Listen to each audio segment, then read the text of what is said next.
This week, a CNBC Africa special on the sidelines of the Rwanda-Zimbabwe Business Forum will bring you a discussion highlighting the mutual benefits from the two countries, a discussion focusing on fostering knowledge exchange between Rwanda and Zimbabwe. Here is now the panel. And I'll start with you, Mr. Eve. Tourism is at the heart of both two countries, Rwanda and Zimbabwe. Could you please tell us more about the role of the Rwanda Tourism Chamber, and what do you see as opportunities for collaboration between the two countries? Right. Good afternoon, everyone. Thank you, Doreen, for the question. First of all, I wanted to commend the efforts of the two states in terms of strengthening the collaboration between Rwanda and Zimbabwe. Going straight to your question, there is a lot of similarities between Zimbabwe and Rwanda in terms of tourism. One is the focus on sustainable tourism, ecotourism. Second is if we look at the source markets where we get our tourism from, they are quite similar. As the Rwanda Chamber of Tourism, we are the apex body for private sector and tourism here in Rwanda. And our mandate really is to look for the interest, to represent the interest of the private sector and tourism, and foster the exchanges as well as create business opportunities for our members. So there is a lot of opportunities, as we've had in the past several delegations going to Zimbabwe to attend. One is the Sanganai Trade Fair, and as well as for trade missions. And the feedback that we get is very encouraging because, one, there is a lot of potential for partnerships.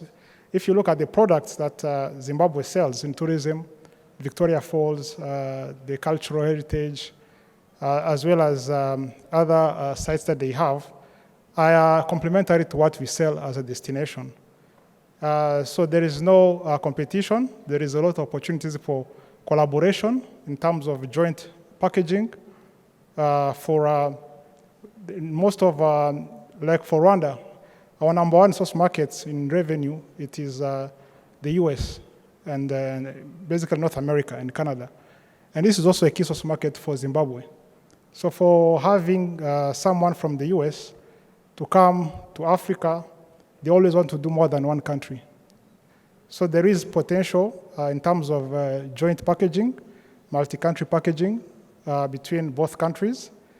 There is a strong, as was mentioned earlier, connection, air connection, as well as other advantages. So I think that builds a strong foundation to be able to collaborate between the two private sector. Thank you very much, Eve. So indeed, we agree with you. Having the same source of market and also creating combined packages for tourists to stop in both Rwanda and Zimbabwe. So thanks for the insights. We believe both countries can work together to develop the blended tourism packages. And I'll get back to you in terms of tourism. But maybe another quick question is, how is the Chamber mobilizing its members to tap into opportunities in tourism in the same and hospitality in Zimbabwe? Yes, we've had, I think, over 15 members who have been to Zimbabwe for different trade missions to explore collaborations. And many of them have came back saying they got already either agents, they have agents that they're working with within Zimbabwe, or they're exploring other partnerships. There is potential for joint ventures. There is potential for investment, for tourism professionals exchange. The standards that we have here today in hospitality industry are quite advanced. So we believe there is also that opportunity to be able to collaborate, to do exchanges, tourism professionals exchanges, of course, investments. And our members, mostly our tour operators, are already engaging with their counterparts in Zimbabwe to do joint packaging for people going to Zimbabwe whom would be interested to do either gorilla trekking or other activities that may not be done in the side of Zimbabwe. So we are keen to do that. I also want to take this opportunity again also to invite the trade in tourism which are here to come back for Kwitizina 20, as well as in November when we'll have an event for the tourism week. These are good opportunities to network and also to build synergies, as well as we are always committed to go to Sanganai trade fair in Zimbabwe. Yes, thank you very much. If those are great initiatives to be leveraged on and to grow the tourism sector in both countries. Thank you very much for the invitation. Let's delve into another very key sector to all of us. We believe quality healthcare plays a vital role in our well-being. Ms. Tembi, what are some of the innovative solutions to make it affordable and accessible to all? Thanks, Doreen, and good afternoon to everyone. I am very passionate about healthcare. We've talked a lot throughout the day about productivity and all sorts of things, but I'm sure all of us do appreciate that it's only a healthy workforce that can achieve those things that we're talking about. So for me, the starting point is always health. I'm very intrigued about the Rwandan healthcare system, the national healthcare system that is in Rwanda. I believe that Rwanda has achieved something that the rest of Africa is still struggling with. My country doesn't have national health insurance as I speak, and this has come as such a good opportunity for us because as private sector, we've been asked to actually input into the paper that we are going to start working on with government or with our regulator around national health insurance. Currently in Zimbabwe, the private sector covers just 10% of the population on insurance. So I'm basically saying only 10% of Zimbabweans are covered under health insurance, leaving out 90% of the people being vulnerable. They rely on public health institutions, which are not at their best as we speak. But I'm excited because both government and private sector are working together to make right or to improve our healthcare system. The company that I work for is an opportunity that I was given to actually start it from an insurance space, and then we grew into services. So we've got clinics and wholesale pharmacies, retail pharmacies, a hospital, and optometry centers. I know the gaps that are there. I believe that between Rwanda and Zimbabwe, there is a lot that we can do, especially skills exchange. We've got medical schools in Zimbabwe. We produce close to 200 doctors every year they graduate. We produce over 80 to 100 pharmacists, several hundreds of nurses. The skills in Zimbabwe are real. I was excited about our education sector. We've got quite a number of representatives from Zimbabwe. We produce founded graduates and all, but we still need to improve on a lot of retention for the same people and creating an environment that is going to intrigue them and make them stay at home and improve. When I look at the Rwanda National Health Insurance, I'm very much keen to learn on how this was achieved, especially the community-based kind of cross-subsidization that is happening. I believe it's something that we can learn from Rwanda and be able, even as private sector, to go and implement within our communities and not necessarily wait for the national health insurance to be established. That's my number one plea, learning on how we can actually implement the community-based healthcare.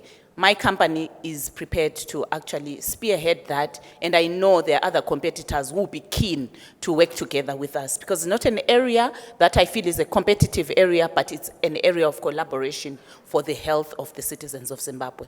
My second one where I feel we can collaborate is around the area of medicines, procuring of medicines, and also the manufacturing of medicines. I'm sure COVID was a huge lesson to Africa. And we continue to depend on the East and the West for medicines. We all know the USA is the biggest pharma industry, and they are the leading pharma.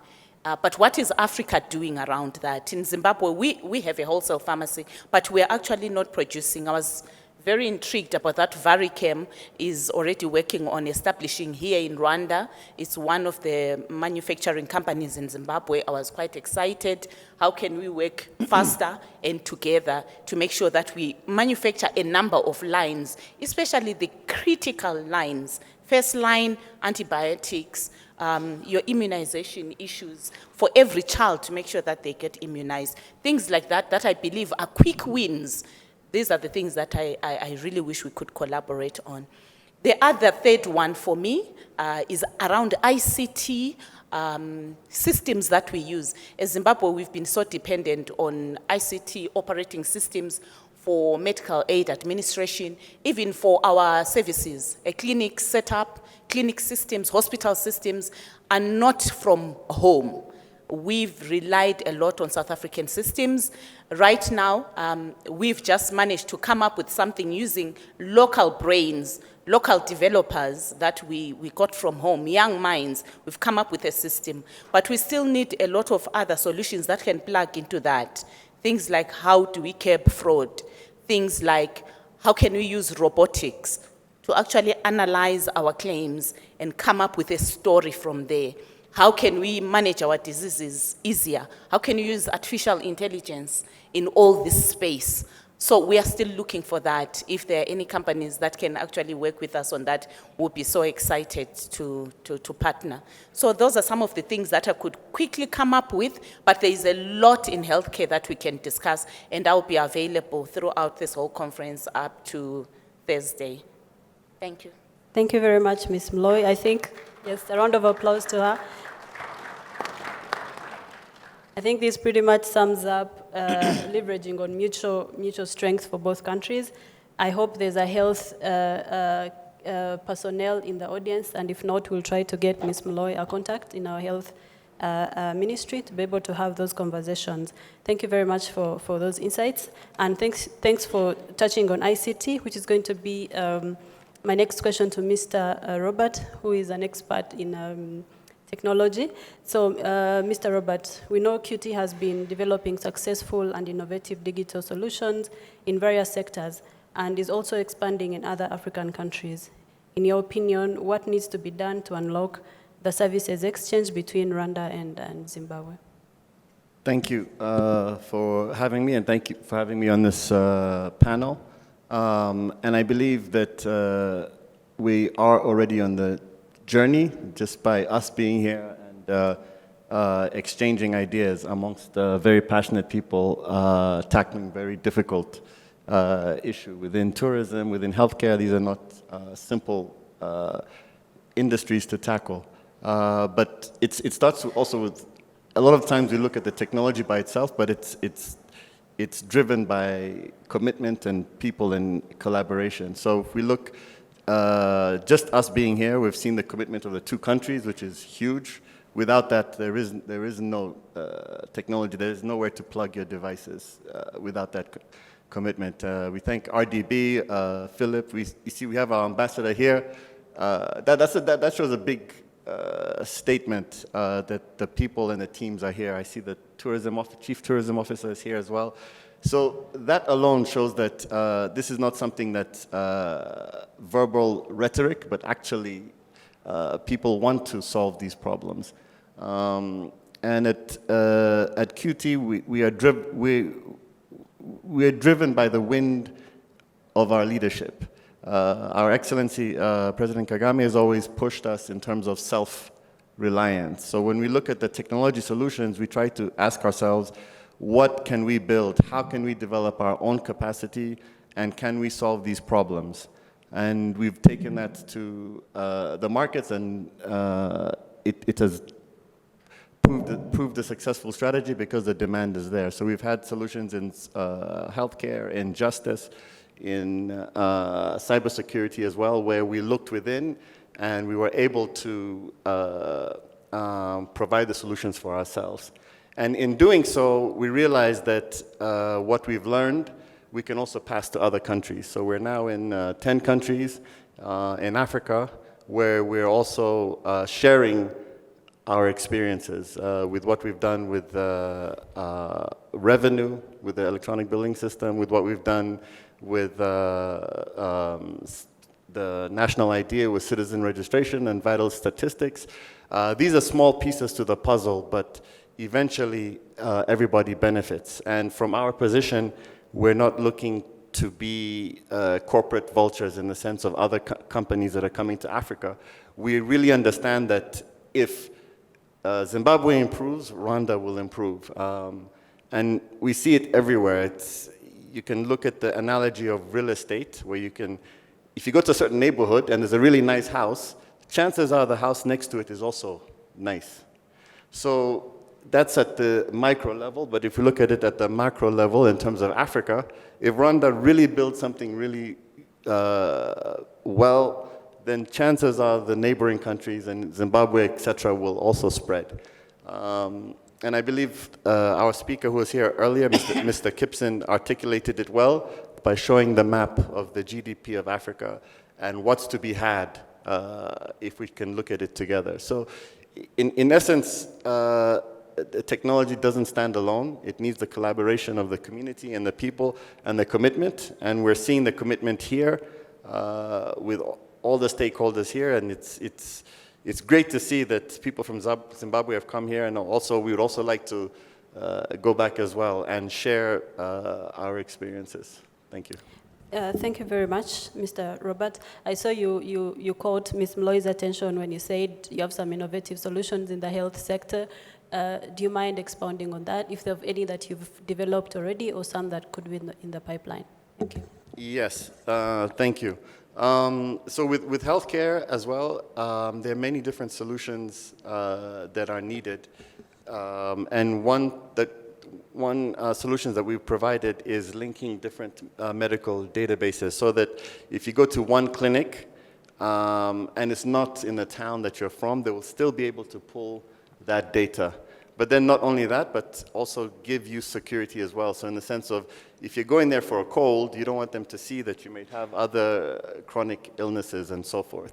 So these are some of the solutions we've provided in healthcare. Thank you very much. I believe you'll have follow-up conversations with Ms. Mloi. And in your opinion, what do you think could be done to unlock these opportunities between the two countries? Thank you. I think the first part, I guess it's like with everything in the journey of learning, there's the first part where I think it's called unconscious competence, where you don't know what you need to know. And that's a very dangerous phase to be in. If you don't know what you need to know, then you can't even find any solutions. It's like you have a map in front of you, but you can't even type in the address because you don't know where you're going. So to unlock it, we have to clearly define the areas that we need to tackle. And like she mentioned, if you get some quick wins, and it will give people morale and energy to tackle the bigger problems that are coming in there. So to really unlock it, you can look into the words un and lock, right? So to unlock something, you need a key, and that part of that key is really defining the problems, and they're there, and how to solve them. Yes. Thank you very much. So conduct a needs and assessment first and identify what solution is needed. Thank you very much. And to Professor Wilson, another very key sector, which is education. About 150 Zimbabwean educational personnel are currently in Rwanda under an MOU signed between Rwanda's Ministry of Education and Zimbabwe's Ministry of Public Service, Labor and Social Welfare. What lessons have you learned so far, and how can this cooperation be enhanced? Thank you very much for this opportunity and honor to be on this platform. I think there are more than 150 Zimbabweans working in Rwanda in various sectors. Even before the MOU was signed, many Zimbabweans were working in Zimbabwe.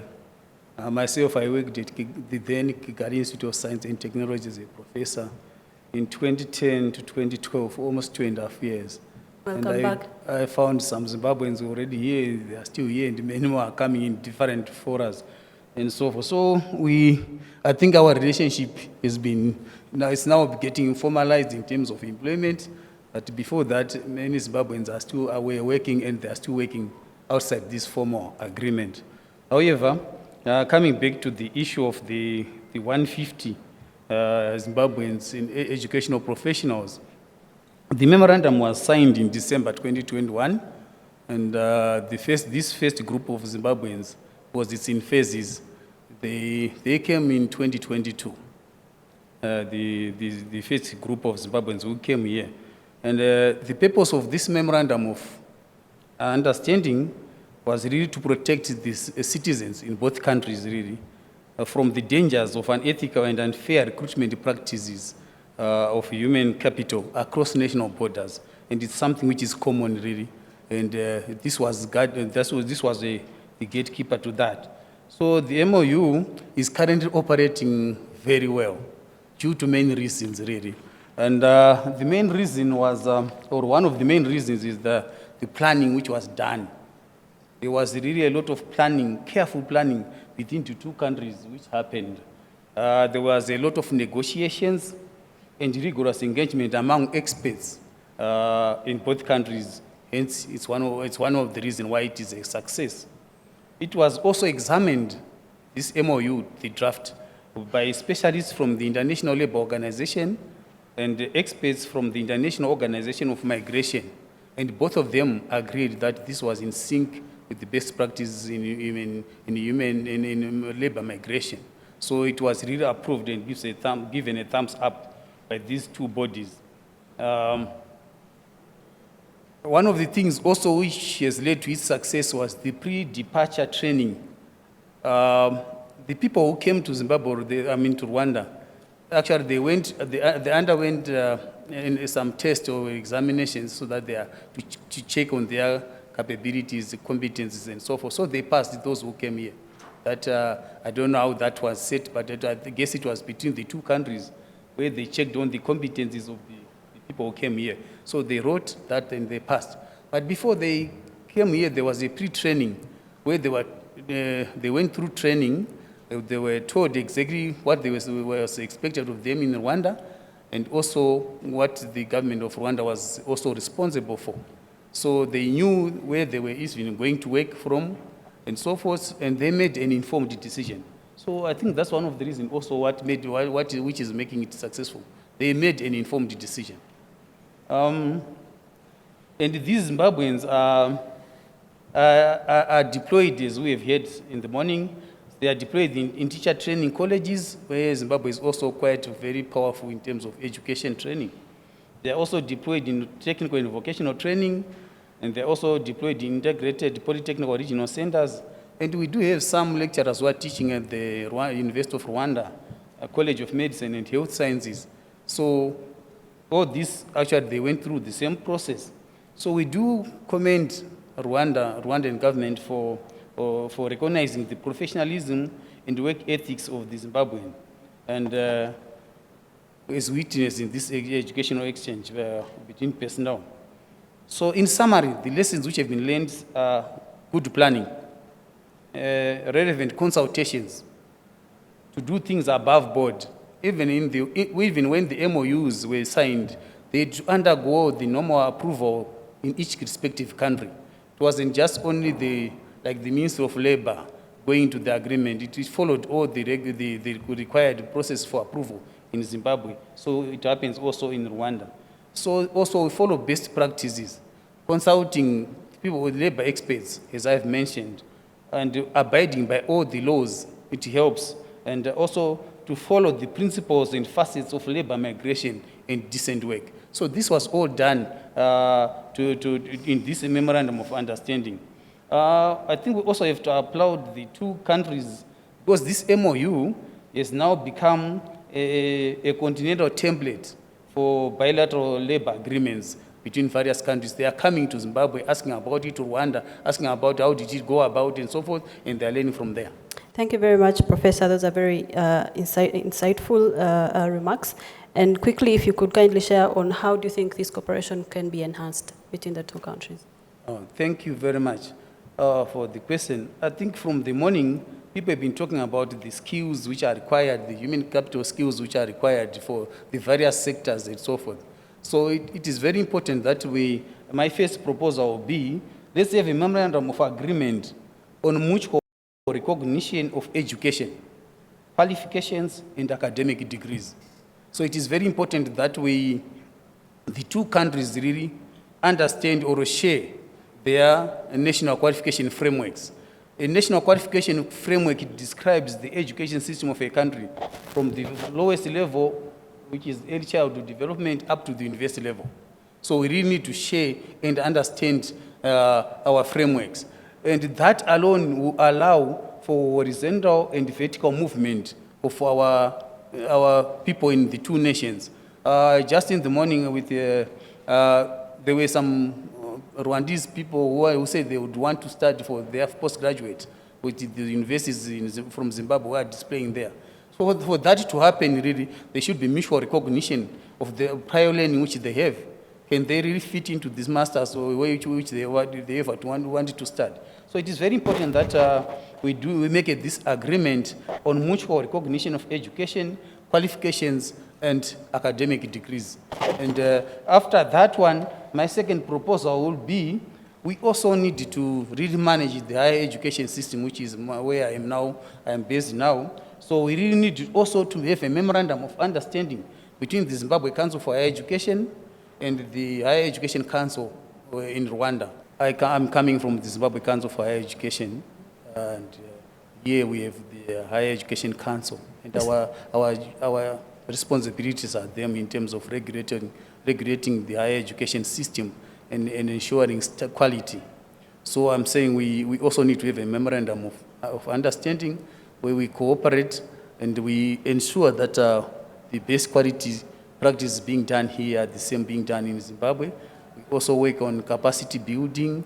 We also come up with the harmonization of standards which we normally use and the procedures which we do in our work. So it is very important then, as we say at the end of the day, when we want to develop our economy, one of the key resources is the human capital. Yep. And we understand this human capital development so that the two countries can benefit from the skills and competencies in each of the two countries combined together. I'm sure we'll be able to achieve what our leaders want us to achieve. Thank you very much, Professor Wilson. Regulating quality, capacity building, and having the same standards, among others. Thank you very much, and thank you all. This brings us to the end of this very engaging and insightful panel discussion.